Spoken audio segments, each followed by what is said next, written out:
responsabilidad social. A partir de este momento, los invitamos a formar parte de esta mesa donde se componen y descomponen los problemas del país.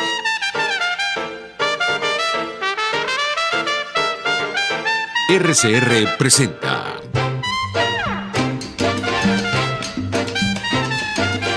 Buen Provecho. Diáspora y Ambiente con Tomás Páez y Fernando Jáuregui. Buenas tardes, querida audiencia global. Este programa llega a ustedes a través de la emisora pionera de la radiodifusión venezolana, Radio Caracas Radio, la emisora que se ve, y llega a ustedes también a través del programa pionero, que es aquel el que estamos haciendo, que intenta vincular la diáspora con las organizaciones venezolanas que están trabajando temas ambientales a los que es necesario atender con mucha urgencia. Estamos esperando que se nos incorpore Fernando Jáuregui. No lo vemos, no sé si tiene algún problema con la conexión. Este programa llega a ustedes entonces a través de Radio Caracas Radio, en cuya dirección se encuentra Jaime Nestares, en la gerencia de producción Willit Zarcaya, en la producción la siempre diligente Carla Sons, en los controles Gregorio González y en la conducción estos servidores, Fernando Jáuregui, por Ecoprácticas, y además con una amplia experiencia en el tema ambiental, y este servidor Tomás Páez. Nos pueden ver y escuchar a través de YouTube en nuestra plataforma digital, y en Periscope nos consiguen en RCR 750. Antes de presentar a nuestro invitado, queremos decir dos o tres cosas. La primera tiene que ver con las declaraciones de la alcaldesa de Bogotá que reflejan una cierta animadversión. No es la primera vez que...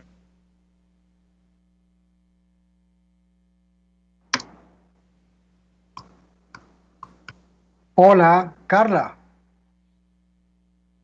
Aquí estoy. Aquí estoy.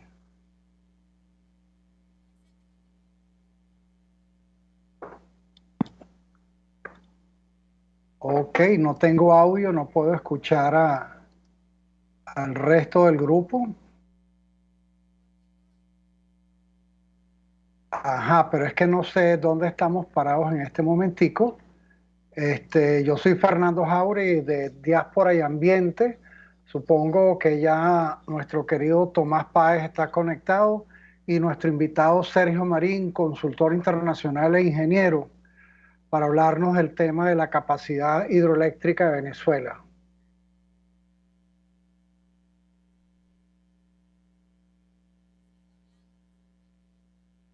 Ajá, ok. Bueno, hoy tenemos un tema de suma importancia para Venezuela porque, si usted no lo sabe ya, el 70% del agua, de la electricidad en Venezuela, viene de la represa de Guri y otras represas asociadas.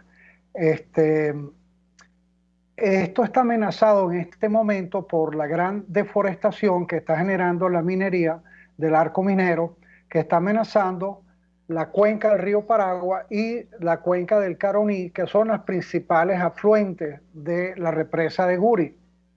Por lo tanto, la deforestación, además de dejarnos sin fuentes de agua, biodiversidad, también está afectando nuestra electricidad. Seguramente usted ha sufrido de las crisis eléctricas que son comunes a la mayoría de los venezolanos, y entre las razones que hay justamente es el problema de la cantidad y el tipo de agua que está llegando a las turbinas de Guri. Por la deforestación causada por la minería hay una gran cantidad de sedimentos que no son nada buenos para el caso de las turbinas que producen electricidad. Sobre todo que, como pensamos o conocemos en este momento, las turbinas no tienen un mantenimiento regular ni eficiente. Entonces, Es importante por esto, de alguna manera, parar esos sedimentos, parando la deforestación que genera la minería, que se genera ya no solo en el arco minero, sino en otras partes que incluye el estado Amazonas, otras partes de Venezuela. Eso sin contar que toda esa agua termina llegando al Caribe, ¿verdad? Y bueno, está afectando no solo a Venezuela, sino al resto del Caribe. Ajá, bueno, seguimos aquí comentando. Una de las grandes preguntas que tenemos para nuestro invitado de hoy, el ingeniero y consultor internacional Sergio Marín, es el equilibrio entre el impacto que genera una represa y la cantidad de generación de carbono que ahorra al no utilizarse combustibles fósiles. Ustedes saben que casi el 30% de la electricidad en Venezuela viene justamente de fuentes fósiles, o sea, estamos hablando de carbón, aunque mayormente en Venezuela es el caso de, de la gasolina que se está produciendo. Entonces, bueno, en otros países se depende mucho más de la generación de electricidad por carbón, por petróleo, sus productos derivados y además de energía atómica. Todo esto está cambiando porque, por ejemplo, Alemania ya empezó un programa para desarmar sus plantas productoras de electricidad a través del uranio, de la energía atómica. Ellos están conscientes de los daños secundarios que tiene la generación de electricidad por medio de energía atómica y que genera unos desechos cuya duración, capacidad de contaminación puede ser de varios miles de años. Entonces, en Venezuela, sobre todo los políticos piensan que Venezuela va a poder seguir dependiendo de la explotación petrolera, aun cuando la tendencia internacional es a usar cada vez menos petróleo, carbón, en fin, combustibles fósiles. Esto quizás, aunque parezca paradójico y además las razones por las cuales está ocurriendo, hola Tomás, es el hecho de que nuestra industria petrolera se ha venido abajo, además de los precios del petróleo. Entonces quizás por estas razones que son trágicas, ¿verdad? Porque la pérdida de la capacidad de PDVSA, que era una de las principales compañías petroleras del mundo, hoy en día está totalmente deteriorada, pero es el momento quizás para cambiar a un nuevo paradigma de desarrollo que no dependa tanto del extractivismo de oro y petróleo, sino de desarrollo de otras cosas. Dentro de estas alternativas energéticas, ¿verdad? Tenemos, hola Tomás. Hola Fernando, es que estamos tratando de localizar a Sergio. ¿Qué pasó con Sergio? Lo vi en segundos y desapareció. Yo estoy aquí haciendo un preámbulo de la cuestión energética, mientras que aparece Sergio. Si te parece bien, continúo. Dale. Bueno, entonces fíjense, en Venezuela hay dos sistemas eólicos. ¿Sí, ya está Sergio? Sí, ya estoy aquí. Ok.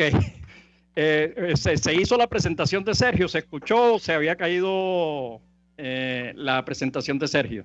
Yo la repetiría, Tomás. Ok.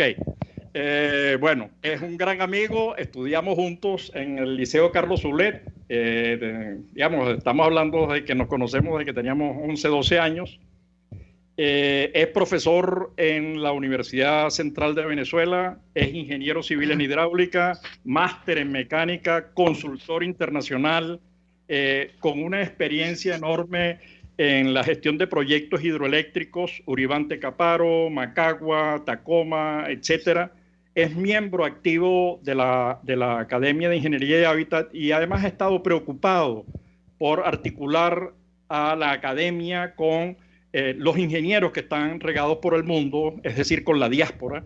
Y conversando, vimos que era importante hablar de ese potencial hidroeléctrico que todo el mundo calcula, los especialistas, en 17.000 megavatios, algo así, pero en todo caso que sea Sergio el que nos hable. Perdona, Fernando, por haberte cortado, así que arranca tú complementa la presentación de Sergio. Bueno, es importante el tema que va a cubrir Sergio, porque justamente en la introducción, mientras conseguíamos que las conexiones funcionaran, yo hablaba de cómo el 70% de la electricidad en Venezuela proviene de la fuerza hidroeléctrica.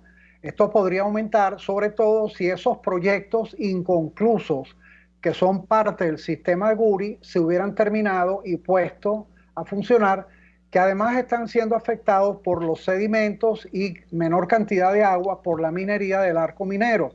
Mi pregunta para Sergio, como ingeniero y consultor internacional, ¿verdad? Sergio, a ver, hay que llevar un equilibrio entre el impacto que tienen las represas en el ambiente y cómo esto disminuye la huella de carbono que generan para la producción de electricidad los combustibles fósiles como es el carbón y el petróleo. ¿Tú puedes ahondar un poquito en esa área?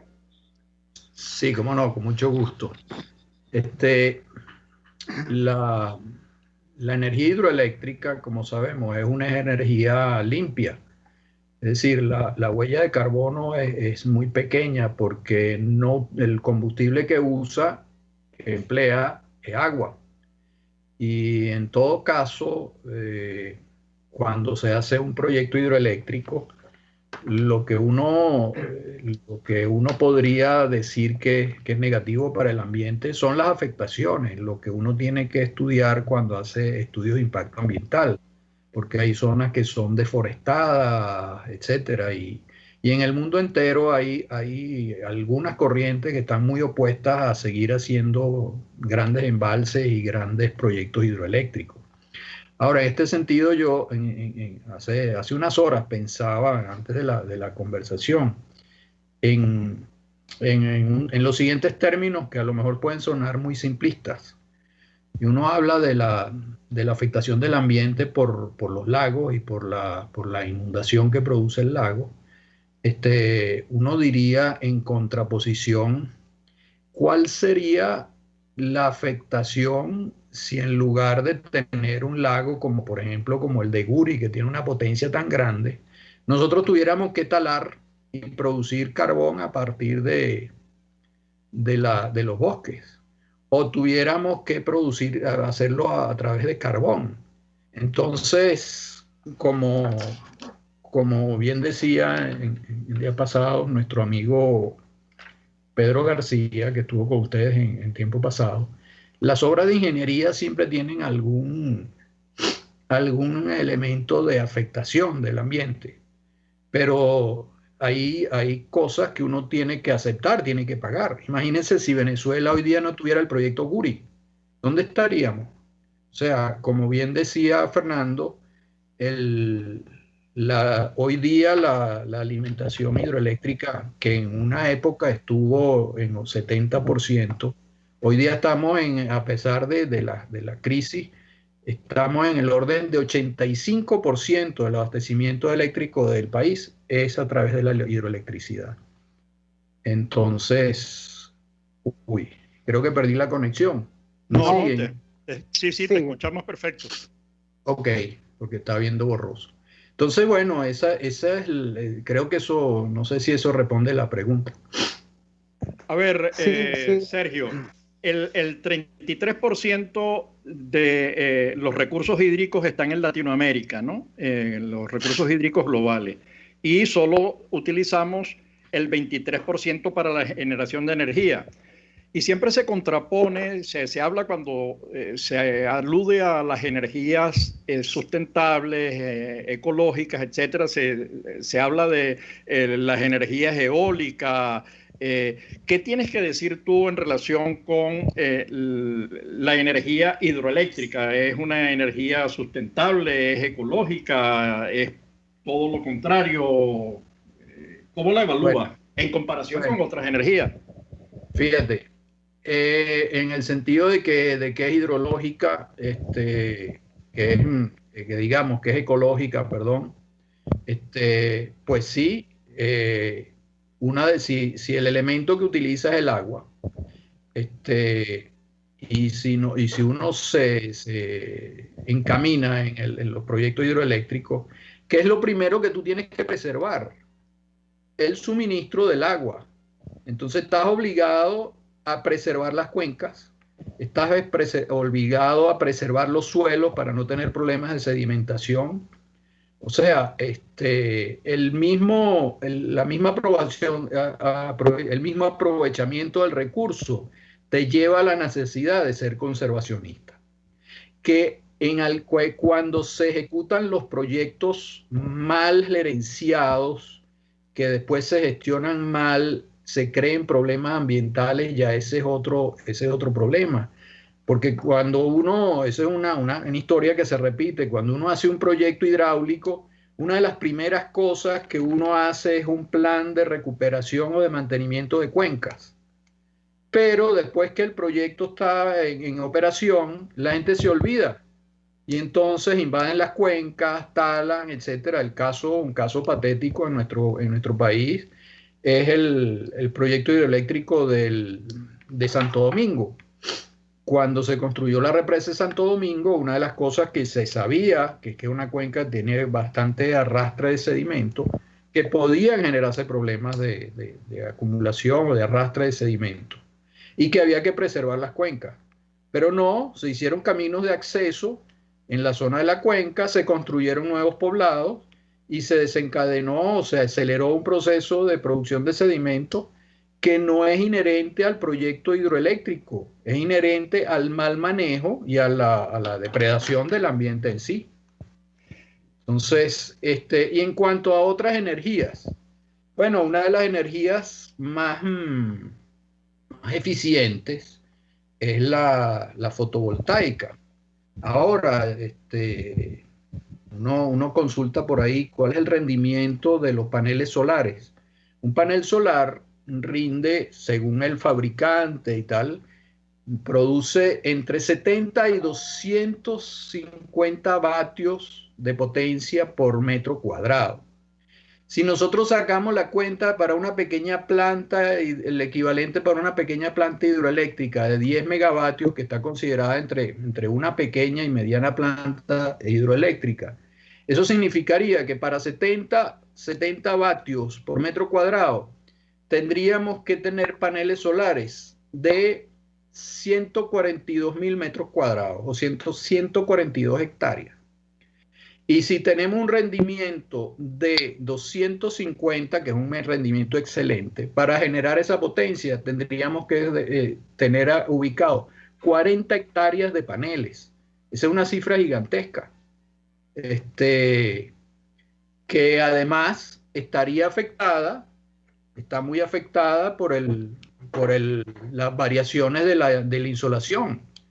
Es cierto que cuando nosotros en los proyectos hidroeléctricos estamos afectados por el ambiente y lo vivimos en las crisis eléctricas, cuando falta el agua, tenemos problemas de generación.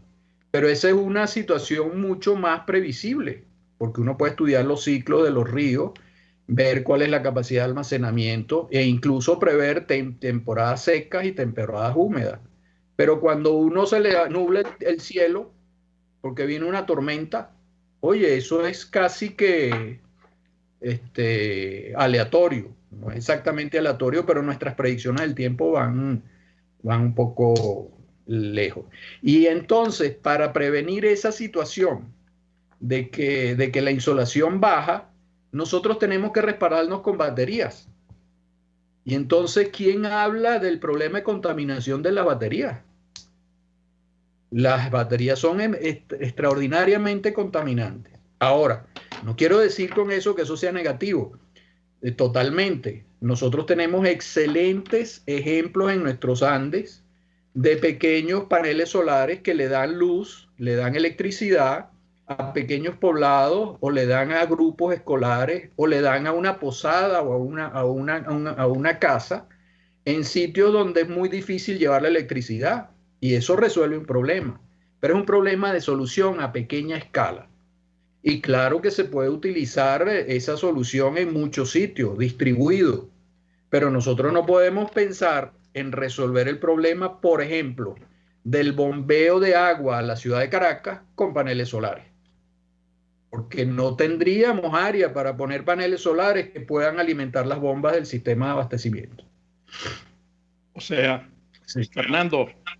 Sí, es cierto. De todas maneras, también habría que ver el impacto en el suelo que tiene, digamos, esas hectáreas de colectores de radiación solar. Creo que, como Sergio decía, estos son soluciones mayormente para zonas fuera de las líneas eléctricas medias principales, que además hasta turísticamente es más atractivo porque no hay cableado para hacer llegar esto. Y yo tenía una pregunta muy específica. Estamos viendo en la cuenca del Caroní y del Paragua grandes cantidades de sedimentos causados por la minería. ¿Qué efectos tienen las turbinas de Guri y del sistema de Guri estos sedimentos que están llegando allí, además de que cada vez van llenando más el fondo, van subiendo más el fondo de la represa? Bueno, fíjate, a ese respecto, aunque yo no tengo datos precisos sobre los problemas que se puedan estar generando de arrastre de sedimentos, porque como sabemos el acceso a la información no es sencillo, pero podemos hablar de algunos elementos de tipo cualitativo. Ejemplo, la represa del Guri, que es una maravilla desde muchísimos puntos de vista. Una de las características más importantes de Guri y de todo el Bajo Caroní, y que es un elemento de diseño fundamentalmente, fue la consideración de los sedimentos. Para Guri, Tocoma, Macagua, Caruachi, etc., no se consideró de manera fundamental el problema de sedimentos, como si se hace, por ejemplo, en los Andes. En los Andes, todos los embalses, en general, uno destina lo que llaman un volumen muerto, que es que uno prevé que va a haber un arrastre, que parte del embalse va a ser invadido en la vida útil por sedimentos, y entonces uno sabe que esa parte del volumen de regulación no se puede utilizar.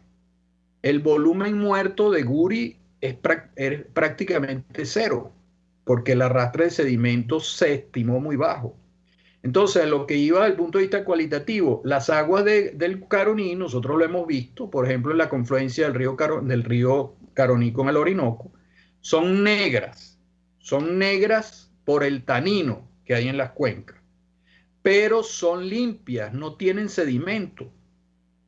Nosotros hemos visto con gran temor y lástima y dolor fotos hoy día de aguas marrones entrando al embalse de Guri. Entonces, ¿qué volumen significa eso? No lo sabría decir. ¿Qué problemas va a traer? No estamos en condición de cuantificarlo, pero el problema está ahí, ya se está manifestando. Entonces, es un problema grave, es un problema muy grave. Sergio, tú dices, el sentido del programa también era explorar ese potencial hidroeléctrico que tiene el país, que lo está demostrando. Sí.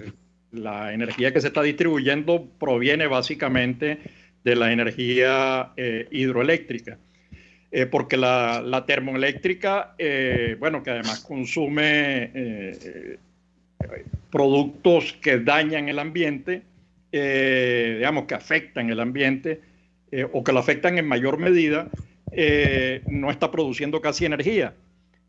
¿Cuál es el potencial real? ¿Es posible pensar en un esquema como el de Noruega, en el que el 99% de la energía es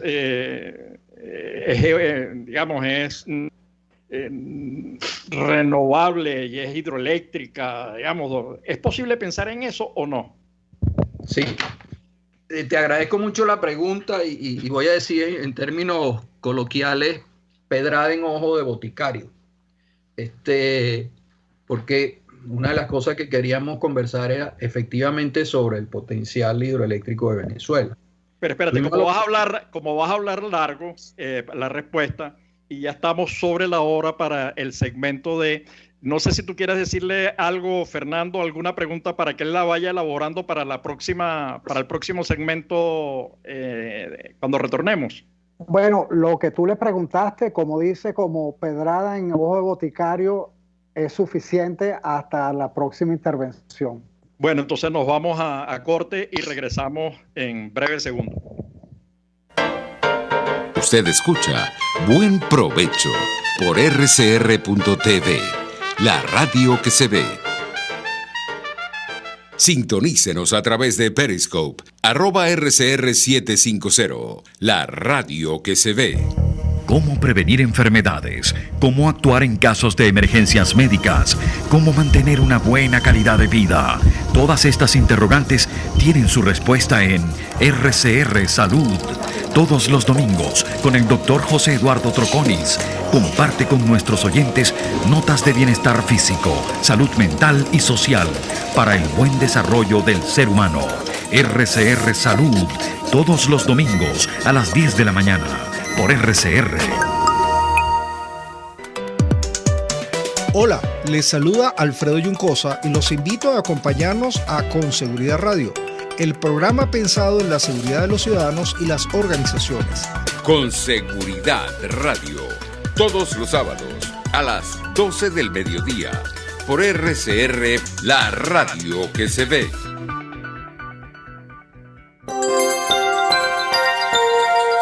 Es una interpretación de tendencias para tu signo zodiacal, un espacio guiado por los movimientos planetarios y sus consecuencias.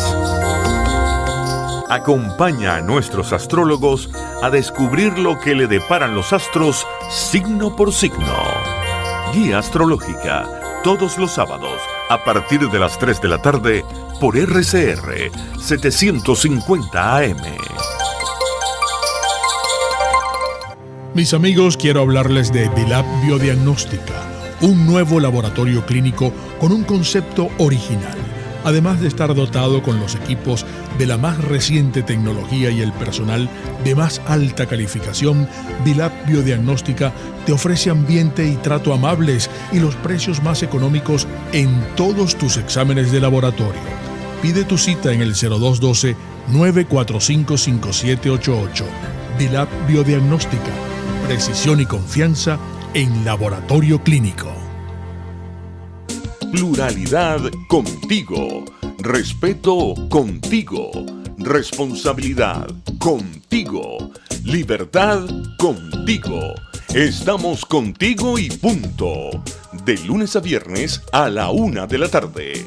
Contigo, solo por RCR 750 AM. Porque lo bueno une.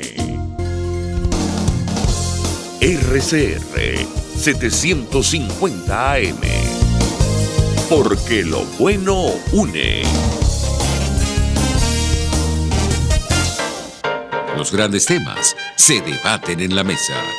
Buen provecho por rcr.tv, la radio que se ve. Y síganos en Twitter, @RCR750.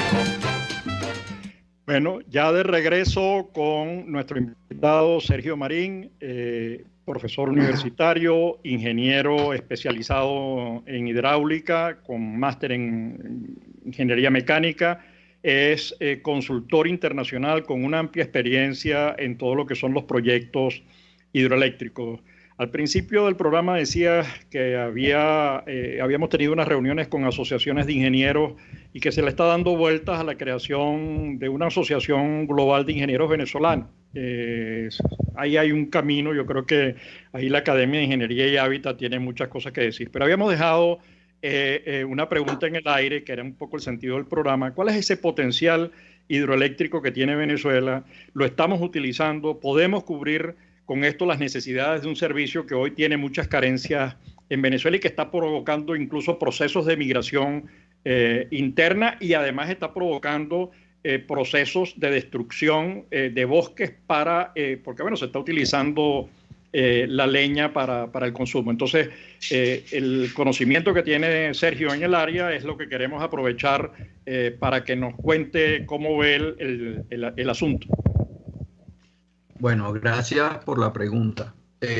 Me voy a referir a una serie de datos e informaciones que tuvimos el gusto de recopilar y de investigar y recopilar en un trabajo que publicamos recientemente en una conferencia internacional sobre hidroelectricidad, Hydro 2020.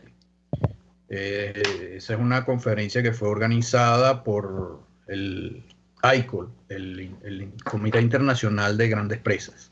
Es un trabajo que tuvimos el honor de realizar entre dos colegas y amigos, y sobre todo que compartimos el interés por estos temas, que son el ingeniero José Aguilar, especialista en sistemas de generación de potencia, y Pascual Perazo, ingeniero civil que trabajó muchos años en Edelca y muy ligado al sector hidroeléctrico. Entonces me voy a referir a algunos datos de ese trabajo. Producto de la investigación y la recopilación de informes elaborados en una época en que se estudiaba bastante bien todos los recursos de Venezuela. Fundamentalmente hay un trabajo muy valioso que es el Inventario Nacional de Recursos Hidráulicos que se realizó en 1983.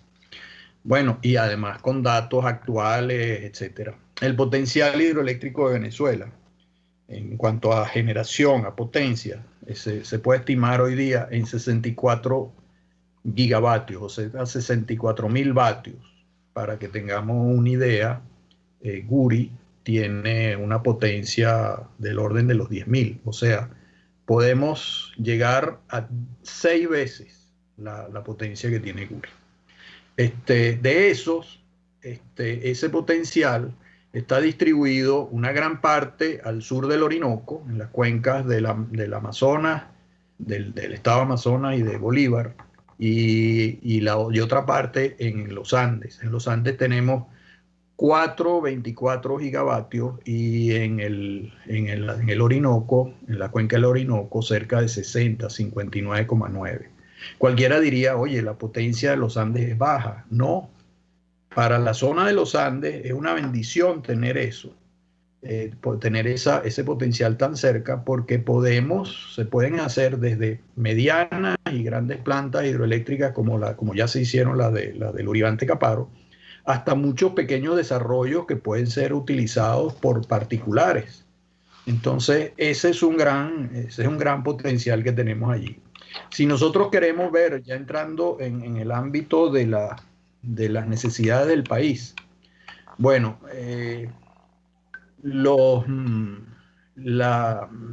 el consumo del país anual está en el orden de 83 teravatios hora. Eso se mide como energía, cuando uno paga el kilovatio hora en su casa, es la misma unidad, pero en este caso son miles de millones de vatios. Son la energía eléctrica de Venezuela llegó a llegar, se puede alcanzar 83. Y nosotros tuvimos un consumo máximo de 132. Nuestro potencial nos puede llevar a 154 e incluso más. De acuerdo a la distribución del consumo, como dijimos antes, lo ideal es que los recursos hidroeléctricos lleven el 70% de la generación. Actualmente nosotros tenemos un 85%. Pensando en la pregunta de Tomás, que como yo quería comentar un poco dónde está Venezuela parada respecto de su potencial. Bueno, ese potencial de potencia posible de generar es comparable a algunos países cercanos que tienen una gran capacidad, aún siendo pequeños, como el caso de Bolivia, que tiene un potencial estimado de 45.000 megavatios, 45 gigavatios, y Ecuador 90.000. El caso de Ecuador es un caso excepcional. Ahora, nosotros tenemos, a pesar de la diferencia de extensión, tenemos un potencial mayor que el de Colombia. El potencial estimado de Colombia está en el orden de 56. Esto nos muestra que Venezuela, además de sus grandes reservas petroleras, pues tiene una gran reserva de energía hidroeléctrica. Ahora, hay unos números bien interesantes. Desde el punto de vista de esa capacidad, vamos a verlo en términos del ciudadano común, per cápita. Se ha estimado que la energía posible de desarrollar hidroeléctrica está en el orden de los 154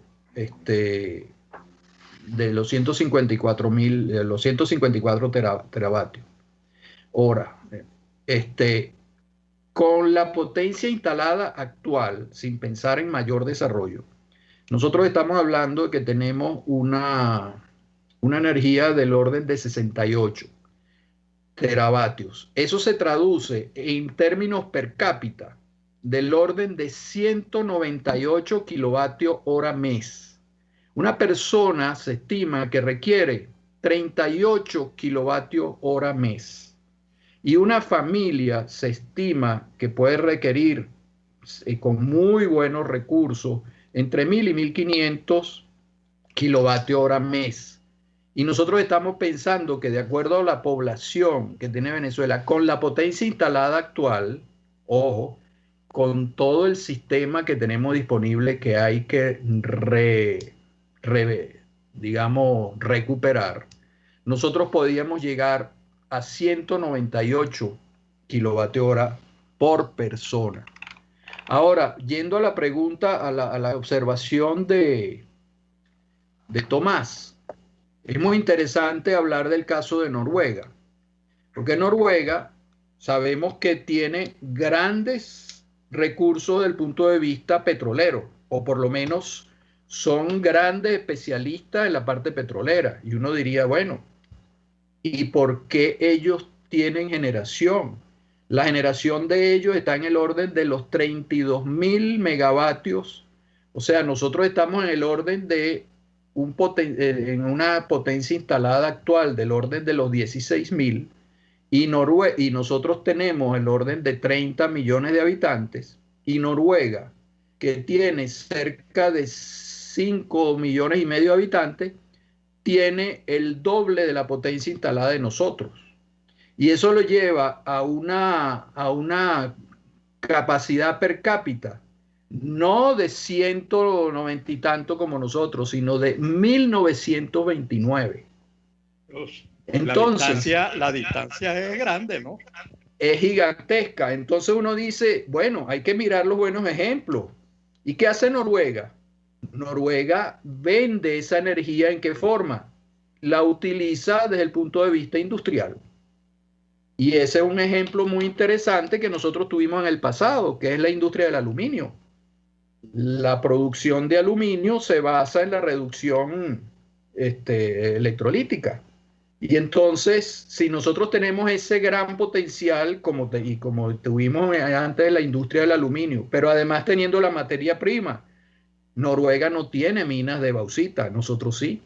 Entonces, ese es un filón, digamos, que Venezuela utilizó en una época y que tiene que recuperar.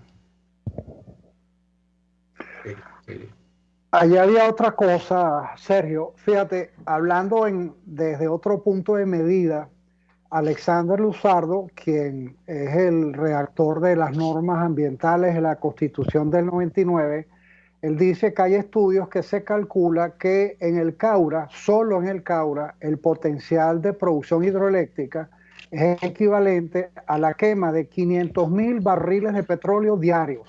Eso es más de lo que estamos produciendo en Venezuela. Eso quiere decir que todo esto que estamos hablando va a ser un planeta más sano, va a haber menos tendencia al cambio climático. Y yo quería tu opinión como experto, porque, por ejemplo, ya hay nuevos diseños de turbinas, los nuevos electrodomésticos vienen ya con ahorro de energía, y además lo que sería la educación para el uso de la energía. Porque en plena crisis en Venezuela, yo veo cantidad de vecinos que todavía no hacen uso racional de la energía eléctrica. lo cual quiere decir que a lo mejor no hace falta tanta producción hidroeléctrica que la tener viable, que la bien. Esto, ¿cómo se consume esa electricidad? Como experto, ¿qué nos puedes decir en relación a esto? Bueno, fíjate, precisamente cuando uno consulta otros países y consulta fuentes, a uno le dicen que el consumo per cápita de una persona está en el orden de 38-40 kilovatio hora por mes. Para nosotros, con la electricidad de Caracas, era común que la tarifa y el consumo para una familia se calculaba en 1000 kilovatio hora mes. O sea, nosotros hemos sido bastante manga ancha en ese sentido. Nosotros no tenemos una cultura de economía de la energía. Yo voy a hacer una cosa quizá anecdótica, pero yo tuve la oportunidad de trabajar un tiempo en Italia. Y en Italia la energía eléctrica es carísima. Y yo adopté una cosa en donde yo vivía, y es que si yo estaba en la cocina tenía la luz prendida de la cocina, pero el resto del apartamento estaba apagado. Y si yo iba de la cocina para el cuarto, apagaba las luces en el trayecto y prendía la luz del cuarto. Pero ese no era yo. Esa es la cultura del europeo. Porque si no haces así, al fin de mes, oye, te crucifican desde el punto de vista de energía, y Tomás debe conocer eso que está en España. Sí, nosotros señor. No, nosotros prendemos todas las luces y prendemos las luces de la calle, y además a veces nos vamos a dormir y se nos quedan las luces prendidas. Eso es una barbaridad. Yo quería tomarme la libertad de decir una cosa antes de que se nos olvide. El ingeniero José de Viana, cuando nos ha hablado de la ruta del agua, que es la ruta de recuperación de los sistemas de acueducto, siempre repite que los sistemas de acueductos de Venezuela son muy robustos y que gracias a eso no se han deteriorado más, y que su recuperación va a ser costosa, pero es perfectamente factible. Yo quería resaltar que el sistema hidroeléctrico de Venezuela es extraordinariamente robusto, y lo hemos visto cómo ha sobrevivido. Entonces, y además ese es un activo que tenemos allí. Nosotros tenemos una potencia instalada inmensa que está muy disminuida, pero nosotros no podemos abandonar eso. Nosotros no podemos ponernos a pensar que si nuevos grandes proyectos, se ha estimado que en un espacio de tres años nosotros podríamos recuperar nuestro sistema eléctrico, el eléctrico en general. Claro, tendríamos que comenzar por la ruta más corta, que es robustecer el sistema termoeléctrico para suplir las deficiencias. En tanto, las reparaciones o las recuperaciones del entorno hidroeléctrico, que llevan más tiempo, lo podemos completar. Pero cerca hay especialistas que han estudiado a fondo el problema y han adelantado que en un término de 3-4 años nosotros podríamos recuperar nuestro parque generador. Y eso lo empalmo con alguna pregunta, Sergio. Cuando hablabas de cultura del europeo, y del norteamericano también, es que la energía cuesta, ¿no? Y la energía en Venezuela siempre fue subsidiada, ¿no? Y eso se tradujo en definitiva por mucho tiempo, se acumuló la imposibilidad incluso de mantener los equipos en operación. Pero bueno, la pregunta a la que yo iba es, como estamos hablando de diáspora y ambiente, y hemos venido trabajando, dándole vueltas a este asunto, tratando de ver qué capacidades tenemos fuera, qué activos tenemos fuera, con qué proyectos podemos contar fuera. ¿Cómo estás viendo ustedes, tú en particular, este tema de la diáspora y el papel que podría jugar en esta área específica, ¿no? En cómo aprovechar, cómo sacar provecho del potencial hidroeléctrico de Venezuela? Bueno, fíjate, en ese sentido se ha estudiado la siguiente estrategia. Los primeros tiempos de la rehabilitación o de puesta en servicio de los equipos, en esos primeros tiempos nosotros vamos a necesitar del concurso de las empresas suplidoras de los equipos, en tanto nosotros fortalecemos de nuevo nuestros recursos, y debe ser una condición necesaria que ese proceso sea tal de que haya la participación de los suplidores o especialistas foráneos, en tanto fortalecemos el equipo, y que tiene que ser una condición de que todo debe estar orientado a fortalecer el conocimiento y los recursos nacionales. Me refiero a lo siguiente. Aquí ha habido operadores excelentes, tanto de los sistemas de abastecimiento de agua como de los sistemas hidroeléctricos y los sistemas hidráulicos en general, que se han formado como especialistas en operación, pero muchos de ellos se fueron, muchos de ellos se jubilaron, otros están fuera porque ya no tienen edad para eso. Entonces, si nosotros repotenciamos equipos y los ponemos en manos que no sean expertas, corremos el riesgo de que perdamos el trabajo. Entonces, una de las cosas que se ha estudiado como estrategia es que los suplidores tienen la obligación de, digamos, operar y mantener los equipos por un tiempo, compartido con personal venezolano, bien sea de gran larga data o nuevos. Se entrenan y después simplemente se quedan los que se han entrenado aquí.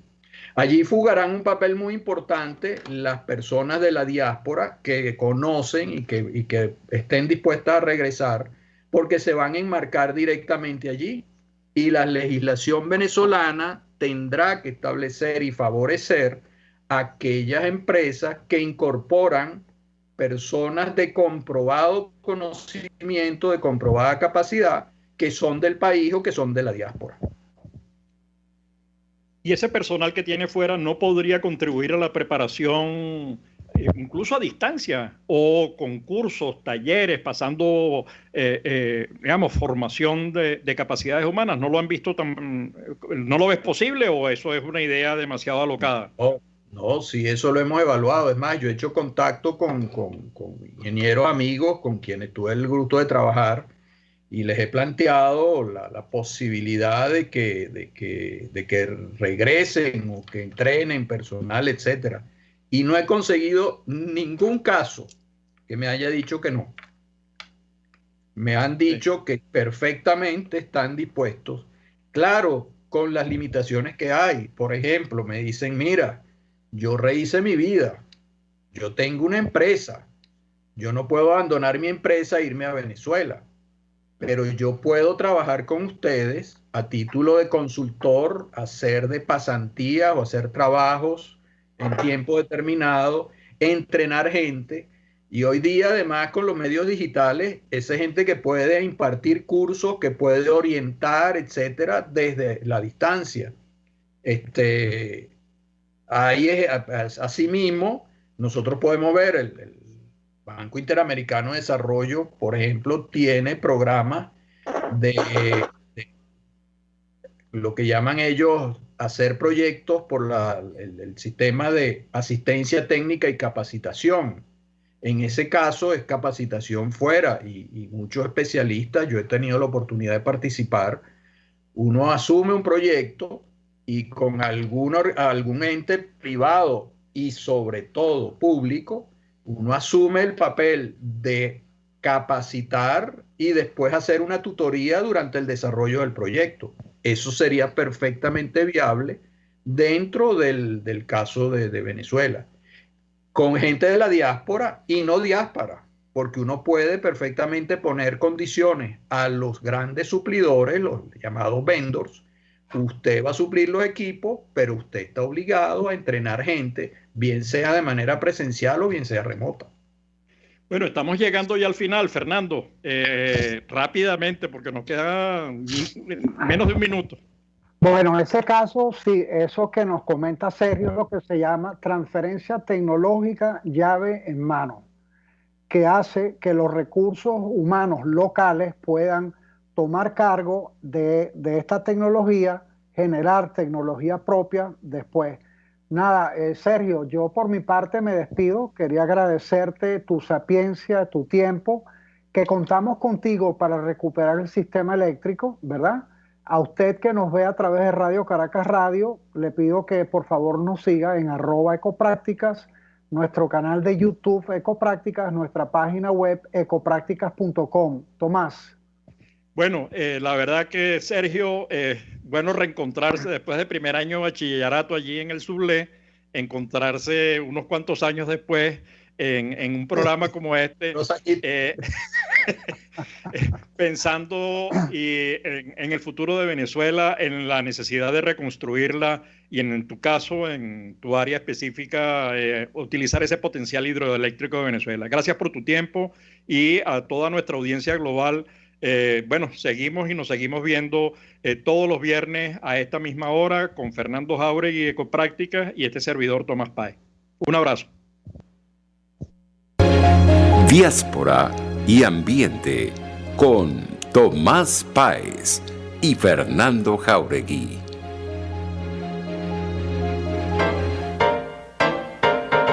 RCR presentó Buen Provecho.